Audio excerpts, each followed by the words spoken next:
1 to 2 years, we will be focusing on this, okay?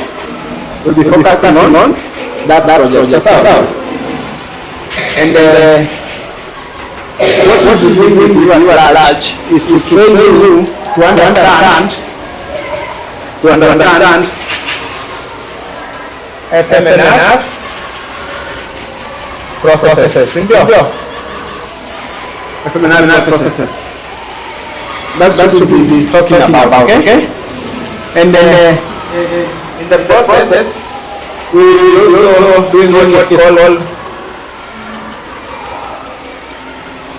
practicals. Practicals on a number of things, like we will be doing practicals together. So we will go to the field, we identify the trees we want to generate, we protect them, we do all the pruning and all those things until they become again resilient. So the good thing in the shop, we already know the meaning of this. Already know the meaning of this. Already know the meaning of M is farmers,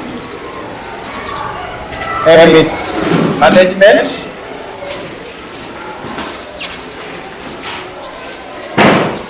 and N is natural, and R is regeneration.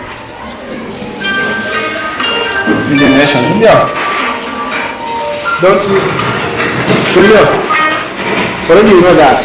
I'm a moon. So already you know that. Yeah? So let's be practicing the next few months, 1 to 2 years, okay? Yes. And we have a simple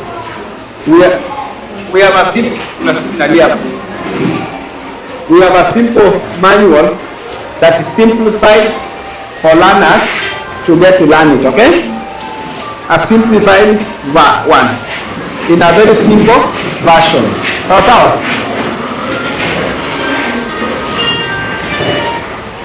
no, yes. We are now on air, okay? We are on air. People are watching us, okay? So we have three. So.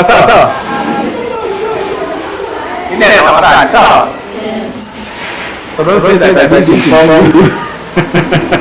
Send me. I will when you go home and also see yourself. So basically, as I was telling you, our project is called Fmnr for Land Restoration and Sensitization, okay? And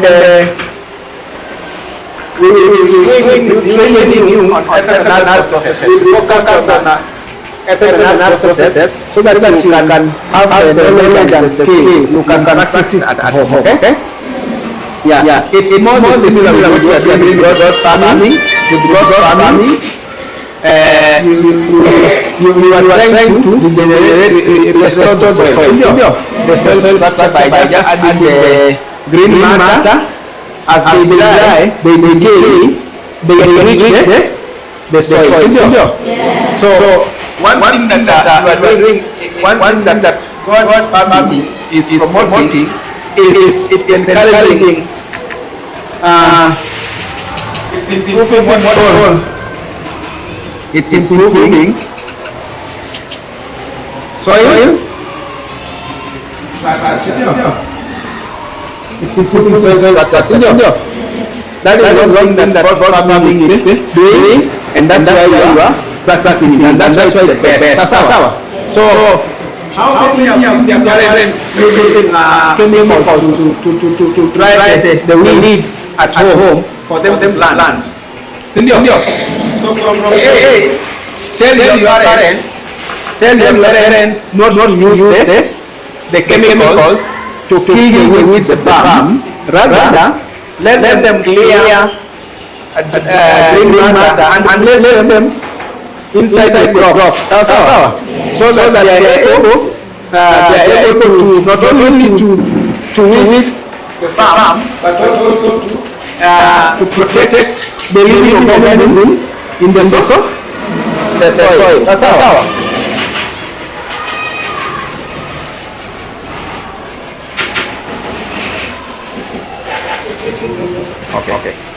Okay.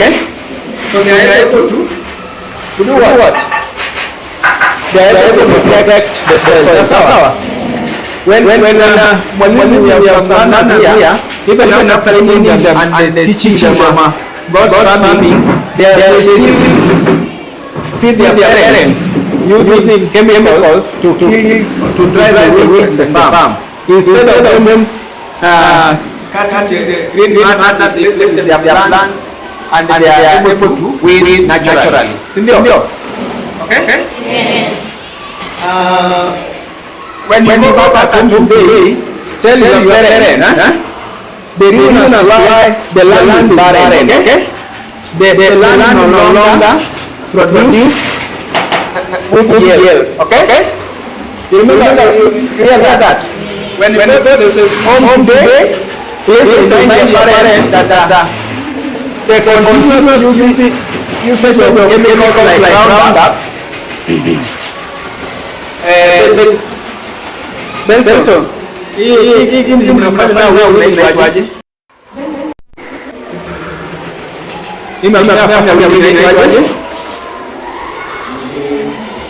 the one that is using to weeding, the chemicals are straight for weeding.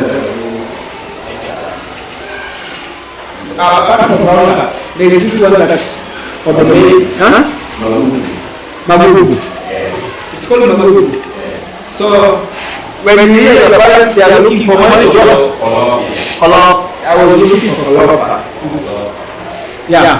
So today, when you go back home and you see your parent is using Colop or Magugu to weed your maize farm, maize farm market at home, please tell your mother, tell your father that he is not doing the right thing, okay? Yes. Sasa? Yes. That there is a technique called drought farming, okay? Yes. And the drought farming, you don't need to watch to use chemicals. Yes. The only thing you need to do is to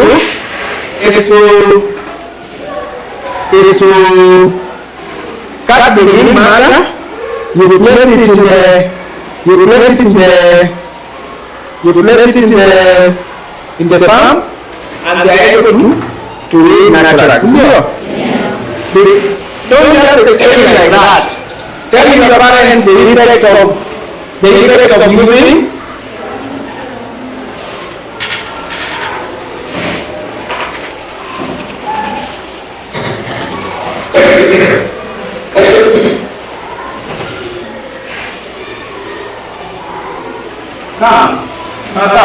Yes. Okay? Yes. So, they will kill very important microorganisms apart from the weeds, which might not be able, which might interfere with the soil structure in your farm. Yes. How many people have seen doing rains in your home? When we have flash floods, the topsoil is being carried down to the valley in your compound. Huh? Yes. How many people have seen when the route the path you are following to school? It's now a big hollow. It's a hollow path. Beach. You see that one? Yes. So when we are walking through them, the soil becomes loose because we have destroyed the cover crop. Yes. And when the cover crop is destroyed, the soil remains bare. Yes. And when the soil remains bare, it becomes loose. And when it becomes loose, it means that when it rains like right now, you realize that the soil like I was telling the other time, you realize that we can reinforce the foundation of this house so that you can do a ramp, so that you can find how you are getting to the classroom. Because when rainwater was dropping down, it carried down all the soil.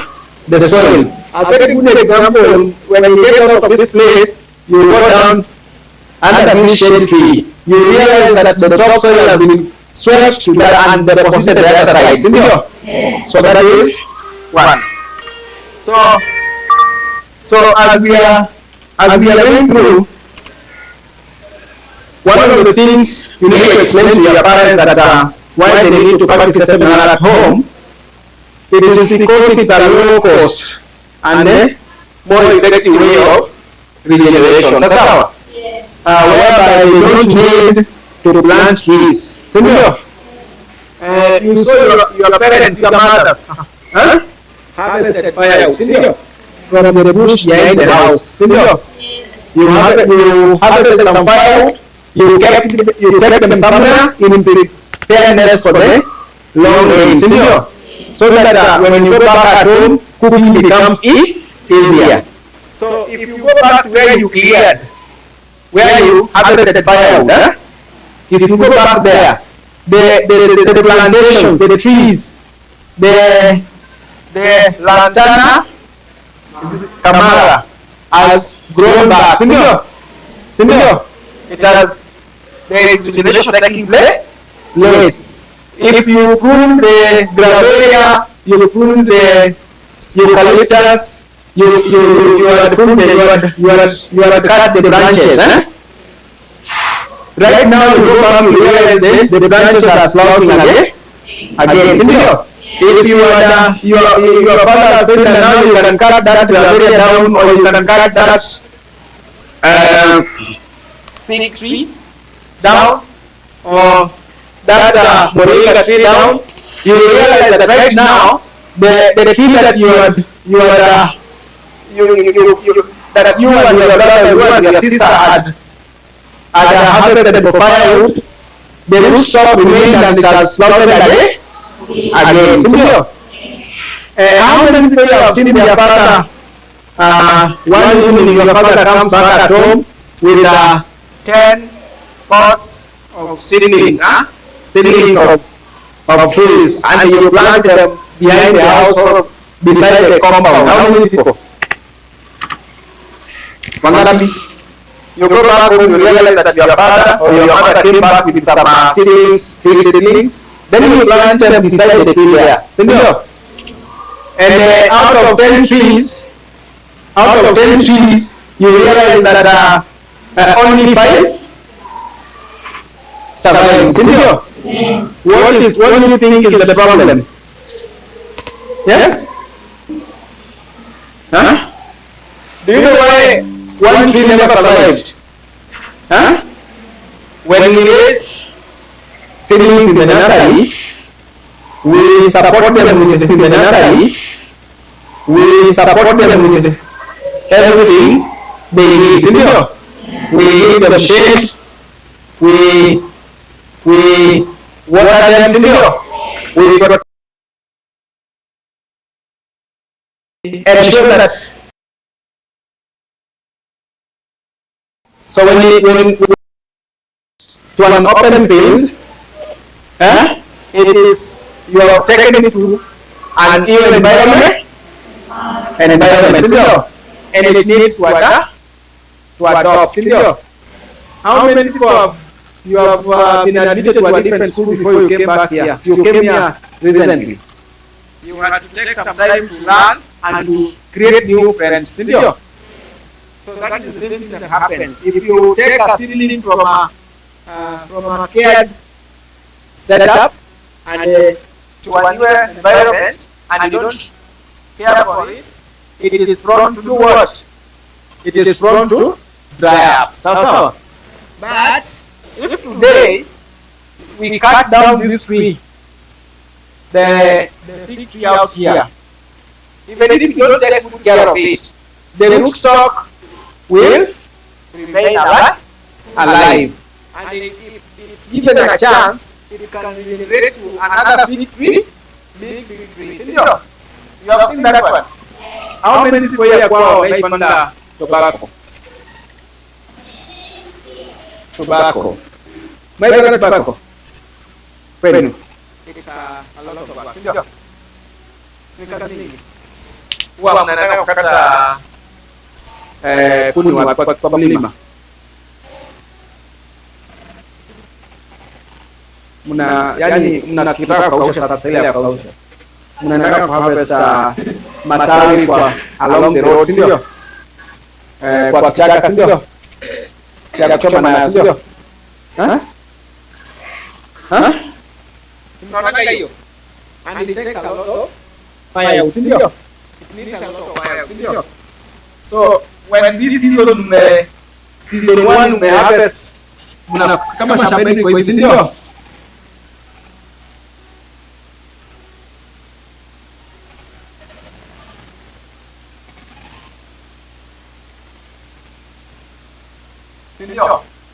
When you harvest here, you leave it, you harvest it next time, this one inaendelea kuregenerate, sindio?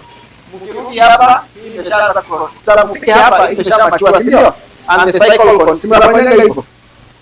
Sasa, that is what we are calling regeneration, sindio? So Fmnr, it's a systematic it's the systematic regrowth of rootstocks or fallen trees or shrubs in the field that we cannot get their seedlings again. Sindio? Because we have how many people have seen a seedling of a fig tree? No. Huh? Seedlings in the nursery, being raised. Pia kuna how many people wameshaona jiadi kama sasa cha mochuoga nyumbani? Mochuoga. Nini mochuoga? Bungudogi. Mapera. You need to take guava since you have not taken guava since. You haven't. How many people have taken?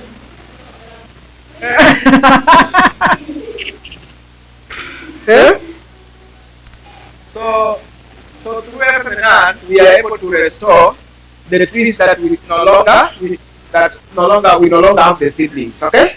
Or trees that have prolonged dormancy. Si mnafanya ile kwa science ama sindio?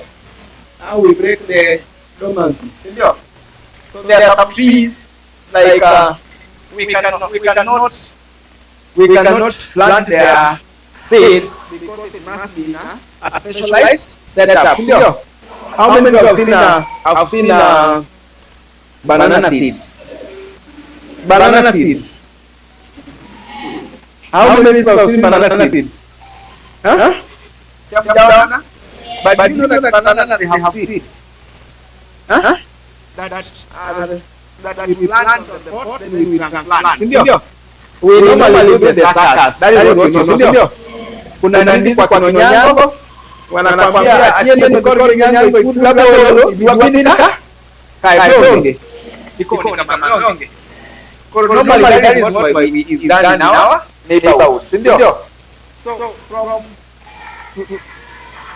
if you want to grow banana using the seeds, it must be through a well organized setup. You cannot grow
prevent. Sindio? Sawa.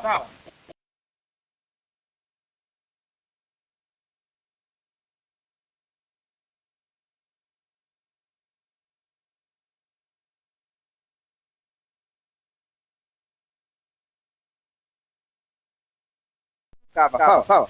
Crop cover means if you look out here, because of the human activity happening around this compound, with the grass, we can see how the grass is not covered. The soil is covered by the grass. So the human activity has interfered with the soil cover here, and that's why we have continued technically. Sawa. Two is to improve soil.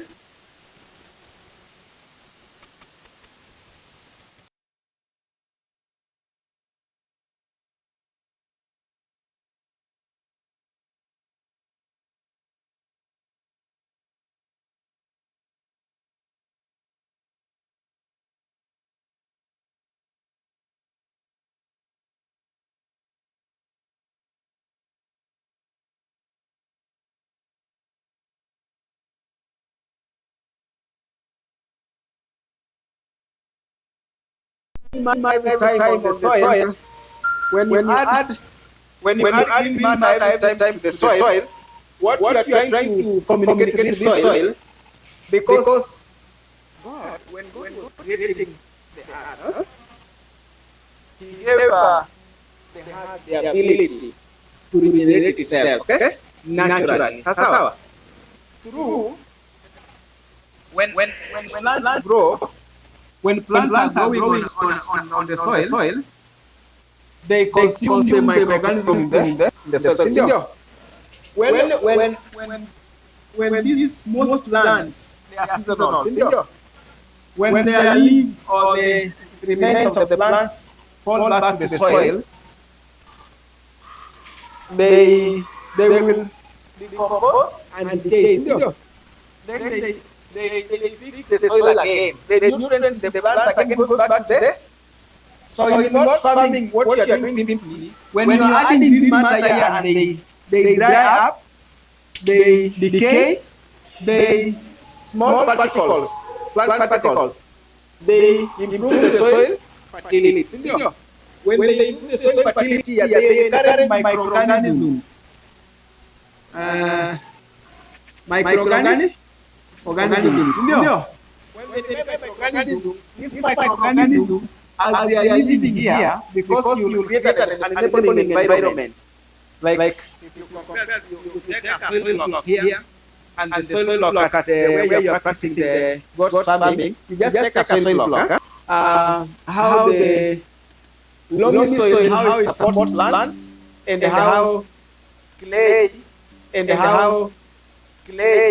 supports plants and doesn't support plants. The reason is why. You have been taught why the sun is not good for farming.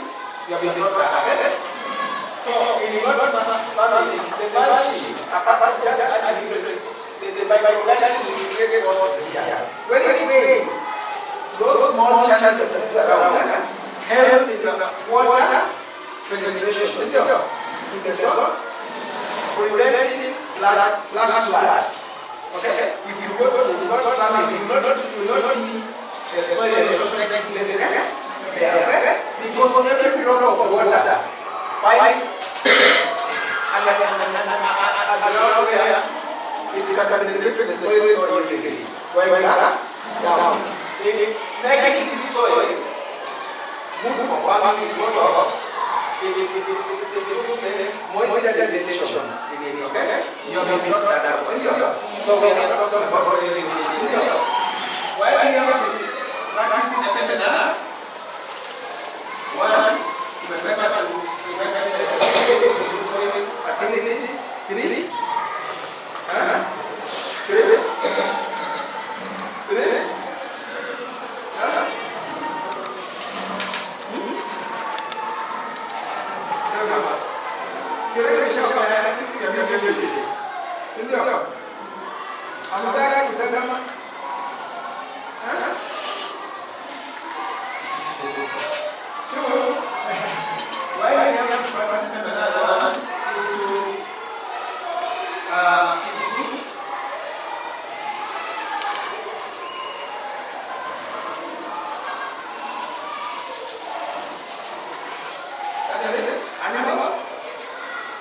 animal fodder, sio?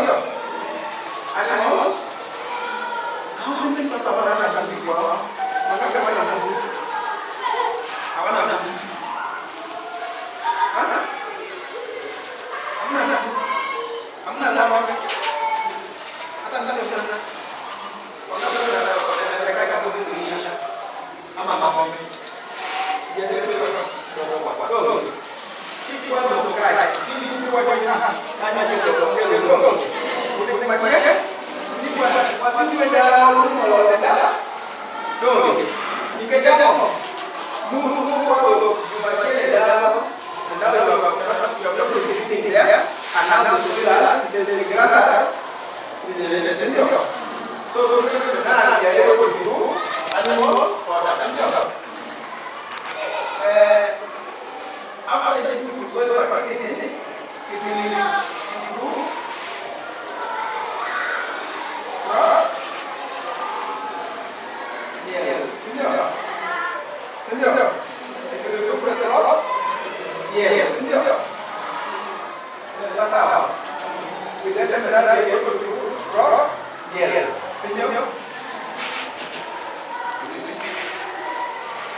What we need to know is how to do pruning, proper pruning, and the proper identification of the purpose of as to why you want to do regeneration. Sawa.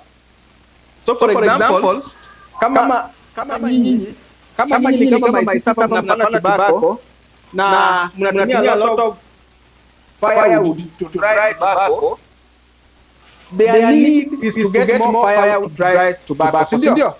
That is their need. Sindio? My friend here, they have goats and cows. Sindio? If they want, what the parents require is to regenerate animal fodder. Sindio? And animal fodder, goats will be eating leaves. Sindio? Cows will be eating grass and napiers. Sindio?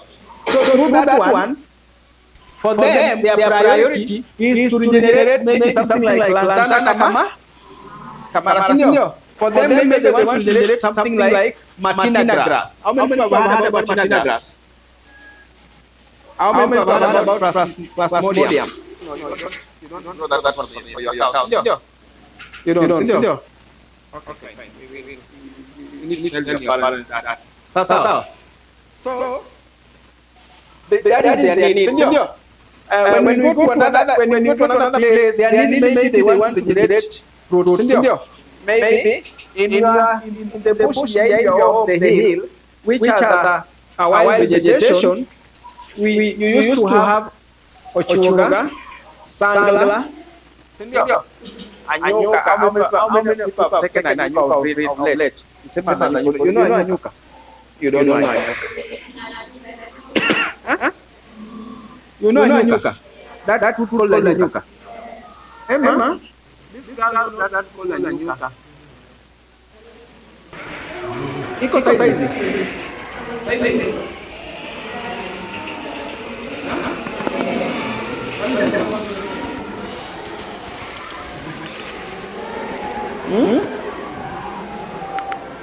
You don't know anyuka?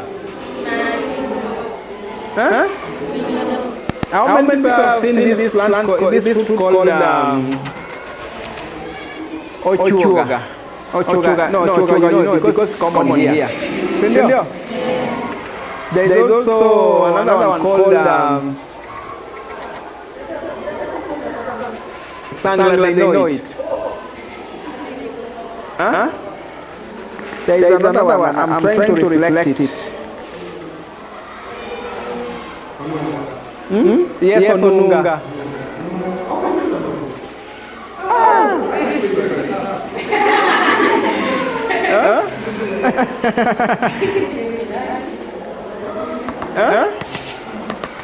So you also eat onunga? Yes. Okay. That's why you guys are strong. You are energetic. You don't have a lot of diseases. You don't have some of the diseases. Yes. Because those things are natural medicine.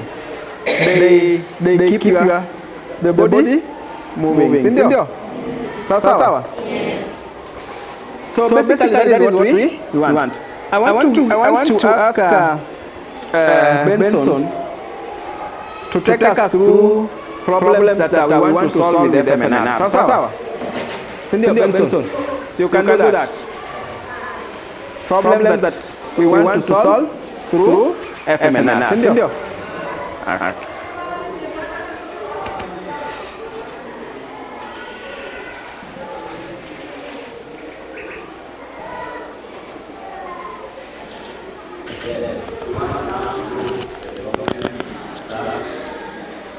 If we can manage them, we can get good yield through our crops, and also we can maintain also our trees. So we just look at the opposite of these ones, disadvantages or demerits. For example, when we are looking the problems under Fmnr in our plants or in our crops, we can see that if we want to improve the soil aeration, how can we improve it?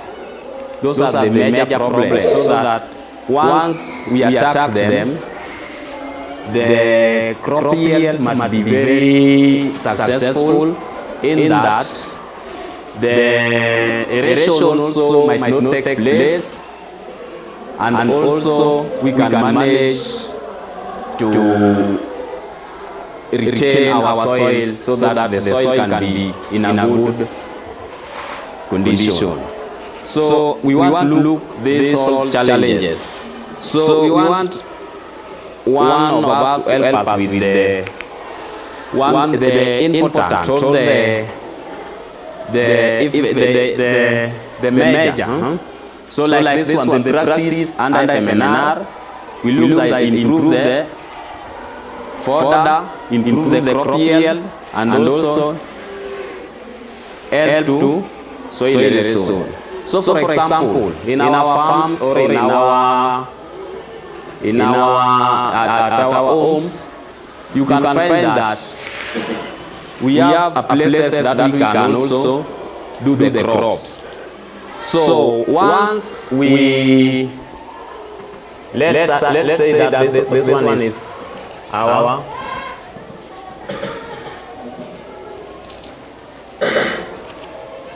this one is our farm. So if you want to improve the farm so that the soil aeration might not take place, and this is now we want to do what? We want to do the farming. So we can plant some trees we can plant here. Can plant some trees here.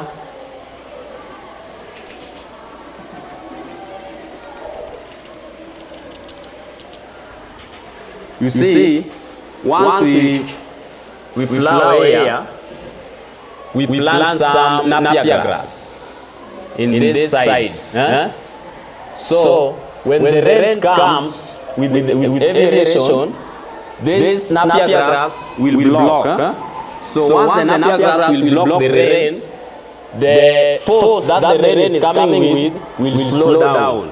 So once the slowing down of the running water reach here, so we can get that some soil which is carrying from this place to this place will stop moving to this side. Another one, we can plant also some plants that will also encourage to, will also make our crop, our field not to carry some soil, like plants that we can plant is like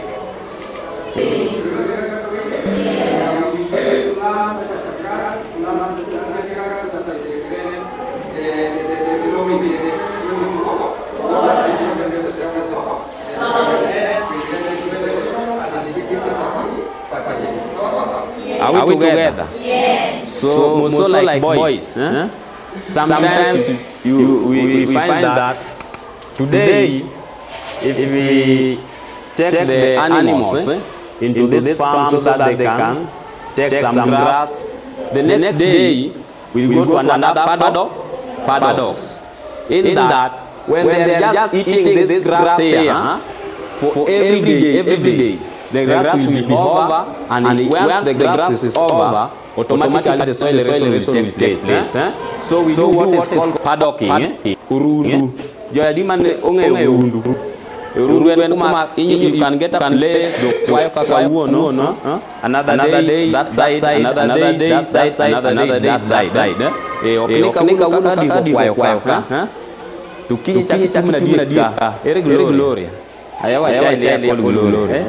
Gloria.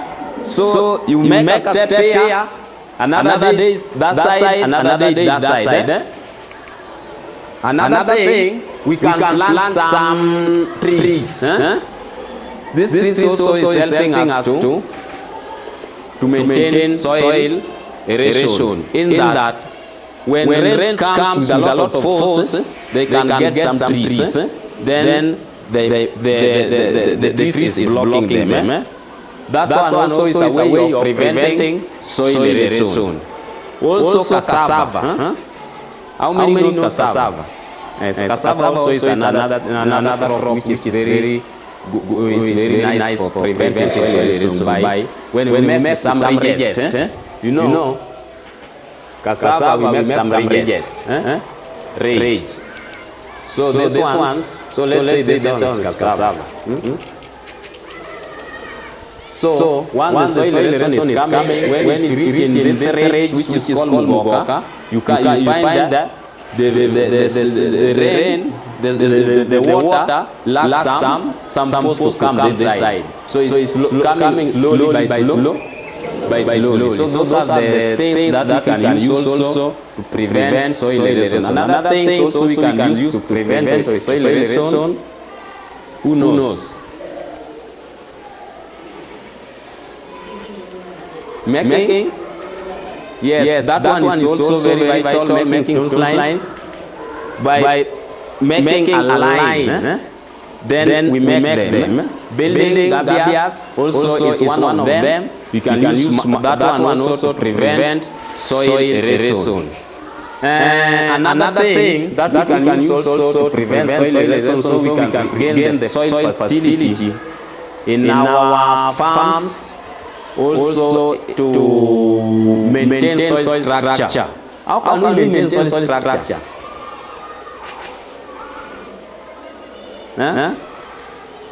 Who knows how we can maintain soil structure? Nobody. I'm coming to that. So that we can also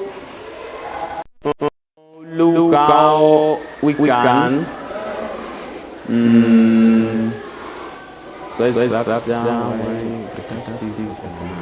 So also Fmnr also, mostly when we are practicing under Fmnr also is making us to plant also trees. It's also another method of planting trees. Once we plant trees is helping us with a lot of things.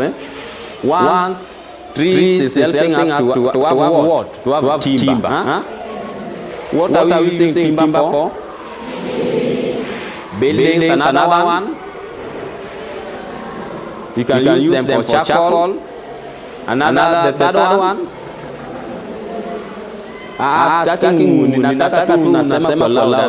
The third one.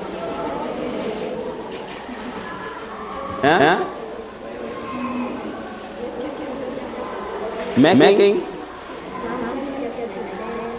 Yes, also that one we can also make some desk furniture.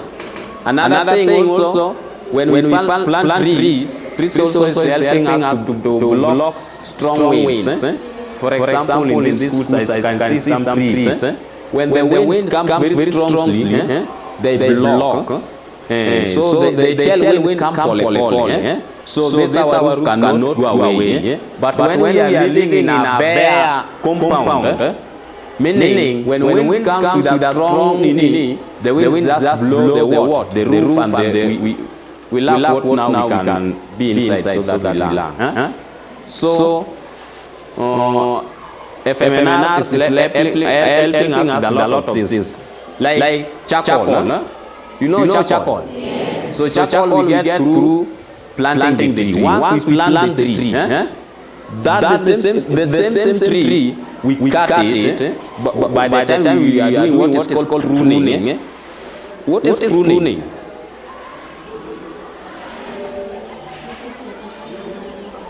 Cutting branches. Ebu? Yes, pruning is the cutting the branch. We trim, we cut the branch of the tree, the one we want to bend, or when we want to make them in a certain posture, so that they can be in a straight line, or they cannot fall down. For example, when we, how many knows the mango tree? Yes, the mango trees. If you can see the mango trees like this. So when you get some branch, you can get some branches falling down. So this one we can trim them by what? By cutting them.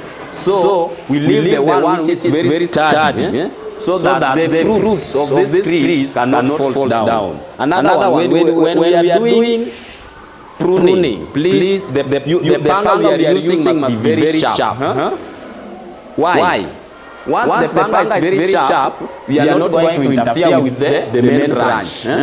But when the panga is not sharp, you cut it, then you interfere with the main branch. Automatically, that tree will dry.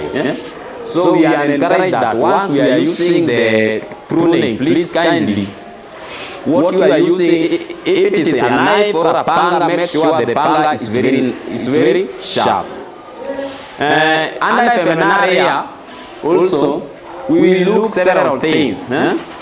When we become here by every Tuesday to learn, we are going to look several things under this Fmnr. It will reach a time when we will provide even the seeds so that we can go to plant even the compound of the school, even outside the school. So once you have been given that tree, please kindly make sure that the tree or the shielding that you have been given is, you make good, proper taking care of proper it, so that one day, one time, you can use it in another future. Are we together? Yes. Under Fmnr also, it is good when we are looking now the practices. We are looking under the practices of Fmnr. We will plant several things like cassava, kale. Wangapi wamejua kale ni nini? Ni nini? Na wangapi wamejua sukuma wiki? Oh, sawa. We will also use to do what? To make some gardens at home there for food security. In that tunapanda mboga at our home. Hizo zote tutafanya. Unapanda mboga ile ukitoka shule, si unatoka shule mama anakuambia mtoto leo hakuna chakula. So you are getting that chakula hapo. So we will look several things. This organization will provide us with even those seeds, those things, so that we can also do them. Otherwise, we will also look the disadvantage. Everything we are doing must have advantage and disadvantage. What is the disadvantage of having several more trees? More trees. If we have more trees, what is the advantage of it? In my land, I have more trees. The effect of many trees. One, our crop will not be very healthy.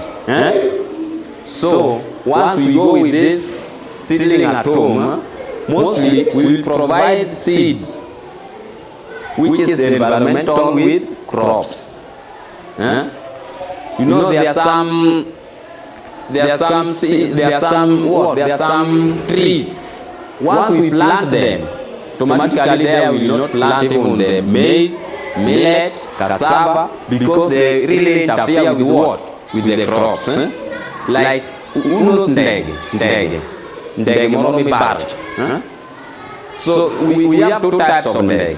We have the one which is called white kama. That place is very dry. It's very dry. That's why we are not encouraging. But if we give you to go and plant it, we plant it in a separate way, not next to our garden. So there are some trees that we usually encourage people to plant where we can plow. Like yen man ber kwa pedo kumipuri sana yen man. Gravelia.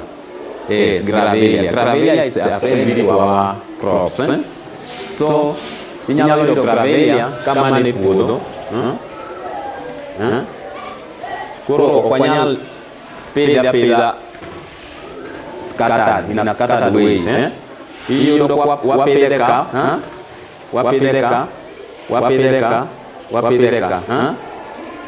kama, and some wapidhe kama, we just plant the maize, or the cassava, or the millet, or the sorghum, whatever we want to plant. But some trees like that one, those one we plant in a separate way. They are not friendly to our crops. Are we together? So we must know trees that are friendly to our crops, so that once we plant them, we get easy times with them, isn't it? And another one also, we have some, once we are looking at the soil erosion, wakati umeanza hapa class 1. Class 1. Wachache class 1. By the time tulikuwa hapa shule, these stones were not big like this. So I don't know whether they are growing or they are not growing, but to me I have seen that they are growing. By that our time, these stones were just small, but nowadays, if I look this side, in fact, they are big, as if they are growing. So I don't know what the effect, but through Fmnr, we learn until we know the effect. Why nowadays these stones are growing. Mind you, the stone is not breathing, it's a dead living thing. Are we together? Yes, so don't say that stone is growing, it's a dead living thing. But we'll find the way why these stones, after some months or after some years, you find a small stone now is coming very big. Why? That one is because of soil erosion. So we will also protect that. We will come with a method where we can protect that, so that the stone will not be in a big measure like that.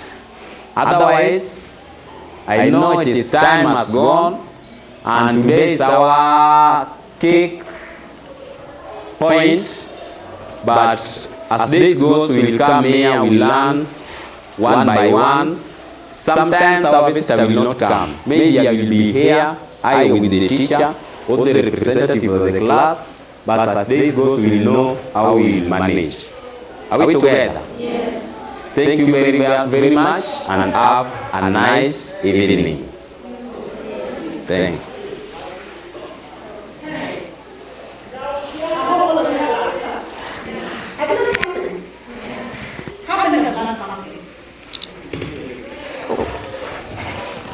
How many of us have learned something? Then we clap for ourselves if you've learned something. No. Not who's leading us? Who's leading us in appreciating our teachers? Who? You start appreciating the first speaker, then second person to come and appreciate our TOT. Then Messia, tuanze. With them.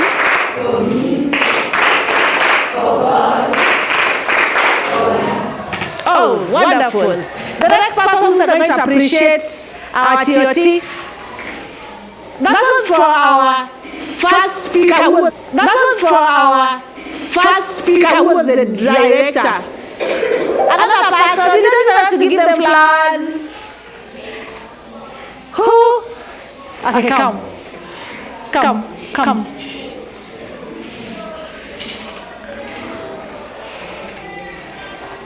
Then boys, don't repeat what the girls have done.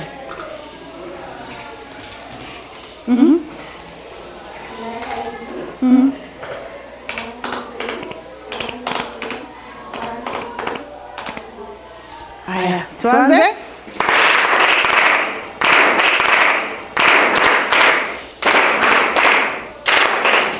That's wonderful. Now, my child, uwanja ni yenyu, msiniaibishe. Come.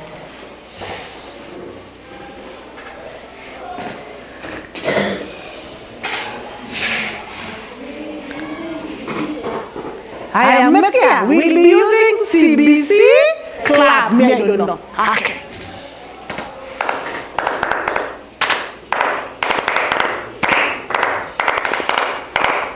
Okay, that's CBC clap. Okay, all of us.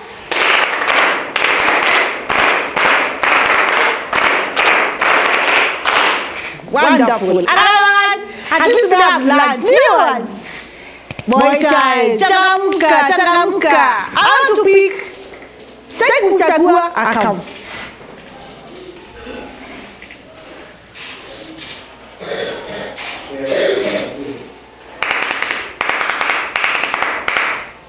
We're repeating that. So we have done that. How much time was that? Oh, okay.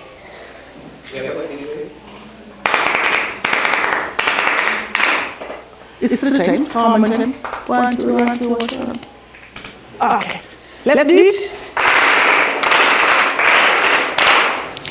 Thank you so much. You're a wonderful team. And you're a very wonderful class. Now, I want us to close. And before we close, explain what Fmnr is and how it's helping us as a school or as a community. Okay.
is the systematic pruning and management of existing indigenous trees and shrubs by the land user.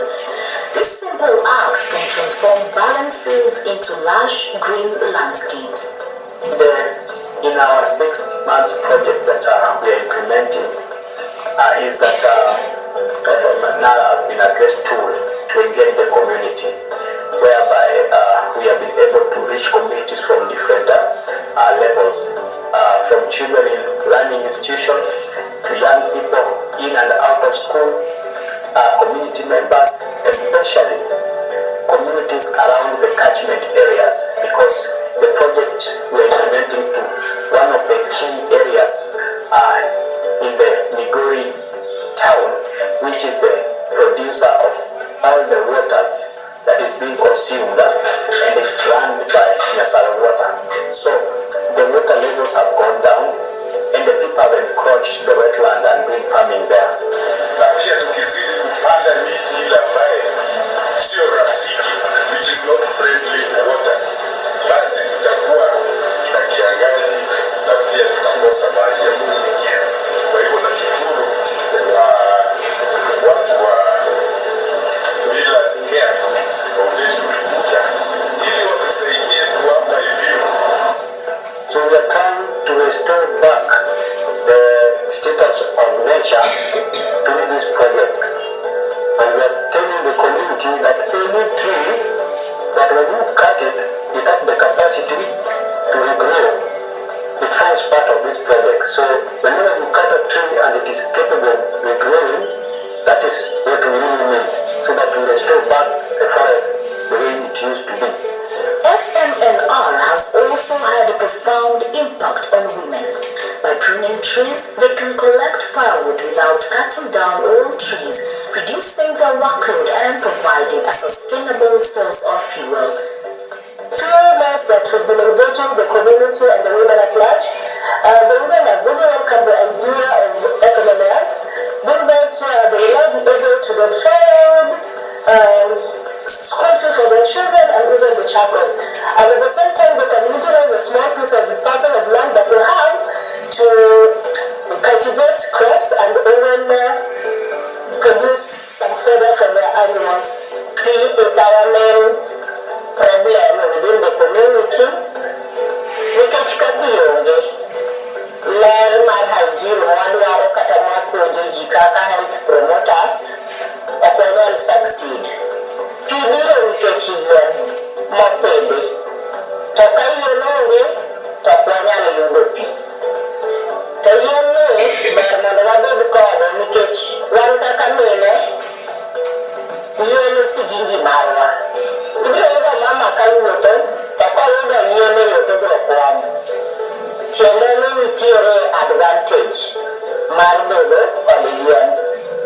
Pillars Care Foundation extends FMNR training to the younger generation, instilling a sense of stewardship for the environment. We have been able to sensitize and train and reach more than 200 children for the last 3 months.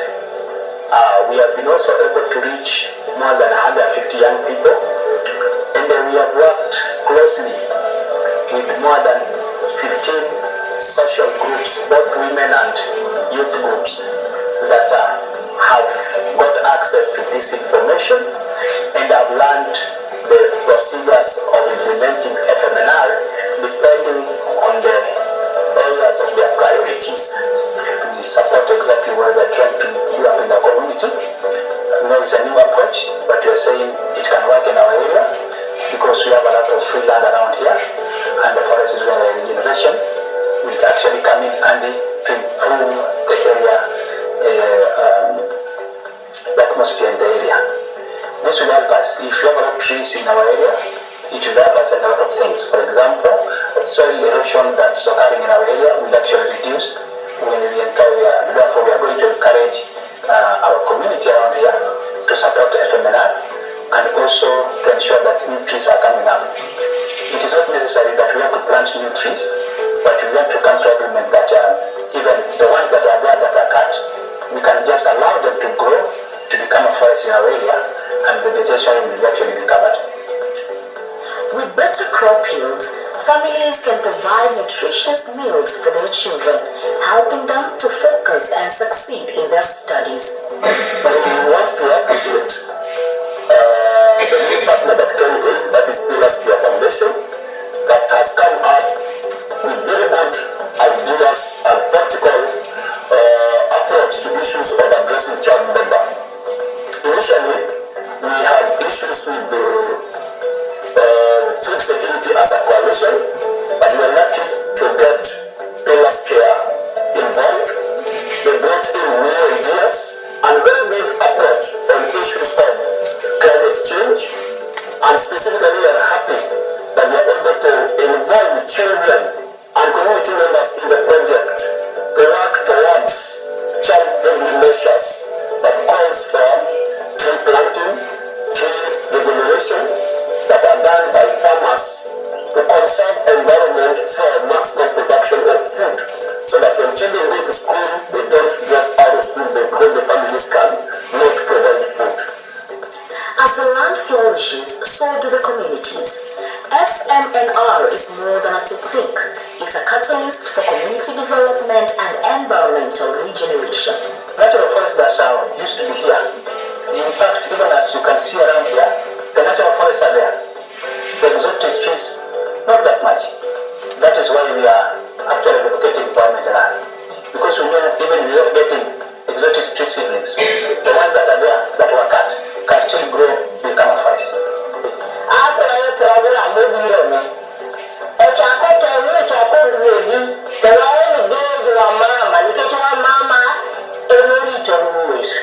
Without PDL, Mama Katabe, the family cannot survive. But I will go to my name and the real in the progeny and the product to be with my bed. Through the support from CAC Inacti and Pillars Care Foundation leading the way, Fmnr is restoring landscapes, revitalizing communities, and nurturing a sustainable future for all.